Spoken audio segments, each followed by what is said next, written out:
यहाँ पे विकास भैया, राजू भैया और कौन प्यारे जी बैठे हुए हैं। विकास भैया मास्क निकालिए, मास्क निकालिए। देखिए राजू भैया हाय। हाय नमस्ते प्रणाम।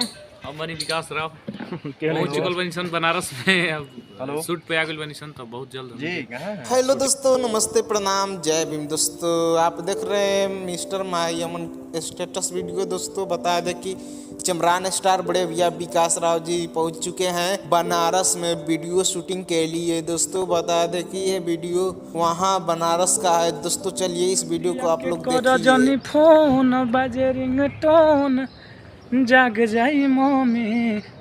देखिए यहीं पे शूट होने वाला है हम लोग का आज।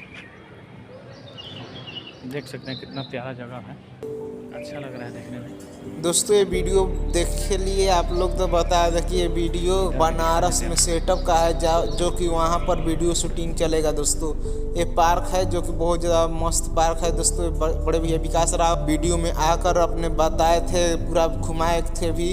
चलिए तो ऐसे इंटरेस्टिंग वीडियो पाने के लिए इस चैनल को सब्सक्राइब भी कर लेना और बेल आइकन को दबा देना, क्योंकि ऐसे इंटरेस्टिंग वीडियो हमेशा इस चैनल पर आता रहता है। तो मिलेंगे ऐसे इंटरेस्टिंग वीडियो को लेकर, तब तक के लिए जय भीम जय सर।